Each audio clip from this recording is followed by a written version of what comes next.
দেশনেত্রী বেগম খালেদা জিয়া দেশে প্রাথমিক শিক্ষা বাধ্যতামূলক করেছিলেন। আপনাদের সকলের বক্তব্যে এই বিষয়গুলোর সাথে আরো অনেকগুলো বিষয় উঠে এসেছে। বিভিন্ন মেয়াদে রাষ্ট্র পরিচালনার সময় শিক্ষার প্রসারে বিএনপি সরকারের নেওয়া যুগান্তকারী পদক্ষেপগুলোর পাশাপাশি দেশের চলমান পরিস্থিতি সম্পর্কেও আপনারা বিভিন্ন বিষয় আপনাদের বক্তব্যে তুলে ধরেছেন। আপনাদের বক্তব্য আলোচিত বিষয়গুলো আমি আর পুনরায় আলাপ করতে চাইছি না, যেহেতু আমাদের হাতে সময় কম।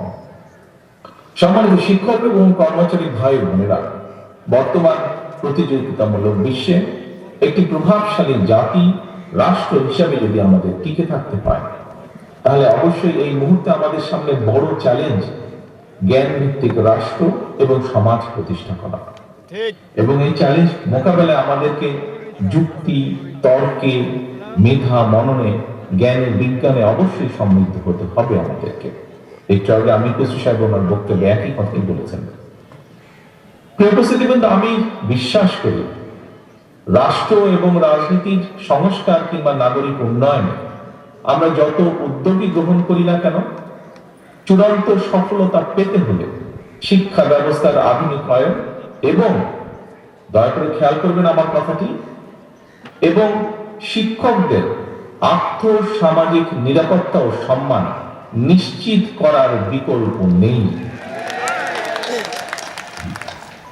আমি দৃঢ়ভাবে বিশ্বাস করি যে এই কথাটি আমি বলেছি আপনাদের অনেকগুলো বিষয়ের দাবি যেগুলো আপনারা তুলে ধরেছেন, এই কথার মধ্যে নিশ্চয়ই সেগুলো আপনারা বুঝতে পারছেন। জীবনের শুরুতেই প্রিয় শিক্ষকবৃন্দ, সামনে উপস্থিতিবৃন্দ, সম্মানিত উপস্থিতিবৃন্দ, জীবনের শুরুতেই পরিবারের পর শিক্ষার্থীদের সামনে শিক্ষকেরাই কিন্তু আদর্শের রোল মডেল।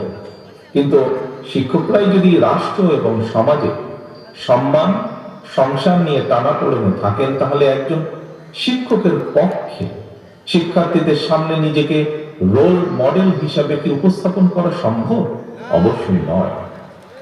শিক্ষক শিক্ষিকারা যাতে শিক্ষার্থীদের সামনে আত্মবিশ্বাসের সঙ্গে নিজেকে একজন রোল মডেল হিসাবে উপস্থাপন করতে পারেন, সে ধরনের শিক্ষা ব্যবস্থা এবং শিক্ষার পরিবেশ তৈরি করতে রাষ্ট্র এবং সরকারকে অবশ্যই প্রয়োজনীয় উদ্যোগ গ্রহণ করতে হবে বা গ্রহণ করা প্রয়োজন।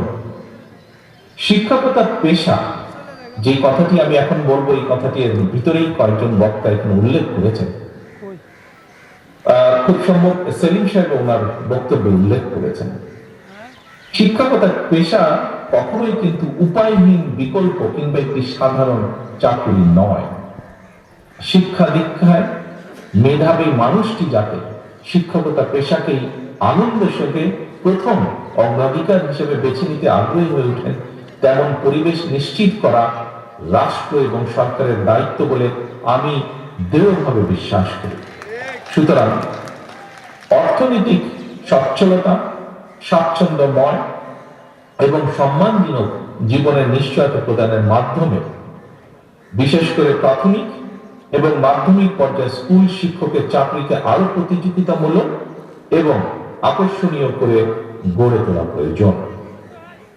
শিক্ষকদের কাছে একজন আদর্শ শিক্ষক কেন গুরুত্বপূর্ণ, এই প্রসঙ্গে বিশিষ্ট মনোবিজ্ঞানী ডক্টর গর্ডন একটি পর্যবেক্ষণের কথা বলেছেন। আমি সেই পর্যবেক্ষণটি আপনাদের সাথে সামনে খুব সংক্ষেপে তুলে ধরতে চাইছি। ডক্টর গর্ডন বলেছেন, শিশুরা যখন তাদের শিক্ষককে পছন্দ করে তখনই তারা সবচেয়ে ভালো শেখে এবং শিশুরা মনে করে তাদের শিক্ষকও তাদের পছন্দ করেন। সম্মানিত শিক্ষকবৃন্দ, স্বাধীনতা দিবস কিংবা বিজয় দিবস সহ প্রতি বছর বিভিন্ন জাতীয় গুরুত্বপূর্ণ দিবসে রাষ্ট্রের উদ্যোগে সমাজের বিভিন্ন শ্রেণী পেশার মানুষকে রাষ্ট্রপতি এবং প্রধানমন্ত্রী রাষ্ট্রীয় ভবনে আমন্ত্রণ জানিয়ে থাকেন, শুভেচ্ছা বিনিময় করেন। আমি এখানে আমার দলের সিনিয়র অনেক নেতৃবৃন্দ আজকে মঞ্চে উপস্থিত আছেন। সকলে আমি বিশ্বাস করি আমার সাথে একমত পোষণ করবেন, ভবিষ্যতে ইনশাআল্লাহ বাংলাদেশের মানুষের সমর্থনে বিএনপি সরকার গঠন করলে এই ধরনের দিবসগুলোর যে আমন্ত্রিতদের তালিকা, সেই তালিকায় অবশ্যই প্রাথমিক এবং মাধ্যমিক স্কুলে কমপক্ষে হলো একজন করে শিক্ষককে আমন্ত্রণ জানানো অবশ্যই আবশ্যক বলে আমি মনে করি। কেন আমি এটি মনে করি? কারণ রাষ্ট্র এবং সমাজের বিভিন্ন ক্ষেত্রে শিক্ষার্থীরা তাদের রোল মডেল শিক্ষকদের সম্মানজনক অবস্থা এবং বিচরণ দেখতে পেলে সেটি অবশ্যই কোমলমতি শিক্ষকদের মনোজগতে একটি ইতিবাচক প্রভাব ফেলবে বলে আমার দৃঢ় বিশ্বাস, এবং সে কারণেই আমি এই প্রস্তাবটি আপনাদের সকলের সামনে উপস্থাপন করছি। শিক্ষক এবং শিক্ষার্থীদের মধ্যে একটি পারস্পরিক আস্থা এবং সম্মানের সম্পর্ক তৈরি করার যে পরিবেশ সৃষ্টির ক্ষেত্রে রাষ্ট্র সেখানে উদাসীন অবশ্যই থাকতে পারে না। উপস্থিতিবৃন্দ, জনগণের সমর্থনে বিএনপি আবারও রাষ্ট্র পরিচালনার সুযোগ পেলে অগ্রাধিকার ভিত্তিতে আমরা শিক্ষা কমিশন গঠন করব। নৈতিকতা এবং সামাজিক ধর্মীয় মূল্যবোধের আলোকে জীবন নির্ভর কর্মসূচি শিক্ষা ব্যবস্থা প্রবর্তন এবং শিক্ষা ব্যবস্থার আধুনিকরণে সম্ভাব্য সকল পদক্ষেপ গ্রহণ ও প্রয়োজনে ওয়ারেন্ট অফ প্রেসিডেন্স বা রাষ্ট্রীয় পদমর্যাদা ক্রমে পুনর্মূল্যায়ন করে রাষ্ট্র এবং সমাজে শিক্ষা এবং শিক্ষকের মর্যাদা সমুন্নত রাখার বিষয়টি নিশ্চিত করার আমাদের অবশ্যই চেষ্টা থাকবে। সম্মানিত শিক্ষক কর্মচারী ভাই ও বোনেরা, আমরা প্রায়শই একটি কথা বলি, কথা প্রসঙ্গে আমরা একটি কথা বলি যে এই বিষয়টিকে রাজনীতির ঊর্ধ্বে রাখতে হবে, এই বিষয়টিকে রাজনীতির বাইরে রাখতে হবে। উপস্থিতিবৃন্দ, আমি ব্যক্তিগতভাবে এমন ধারণার সঙ্গে নীতিগতভাবে কিছুটা হলো ভিন্ন মত পোষণ করি। কারণ দেখুন, আমরা যাই বলি না কেন, একটি গণতান্ত্রিক রাষ্ট্র কিন্তু শেষ পর্যন্ত রাজনৈতিক সিদ্ধান্তের আলোকেই সকল কিছু পরিচালিত হয়। সুতরাং কোনো কিছুকে শুদ্ধ রাখার জন্য রাজনীতির বাইরে রাখতে হবে, রাজনীতির ঊর্ধ্বে রাখা কিংবা বাইরে সরিয়ে রাখা, এইটি না করে বরং রাজনীতিটাই আমাদের শুদ্ধ করা প্রয়োজন। রাজনীতিটা শুদ্ধ এবং স্বচ্ছ হওয়া অত্যন্ত জরুরি।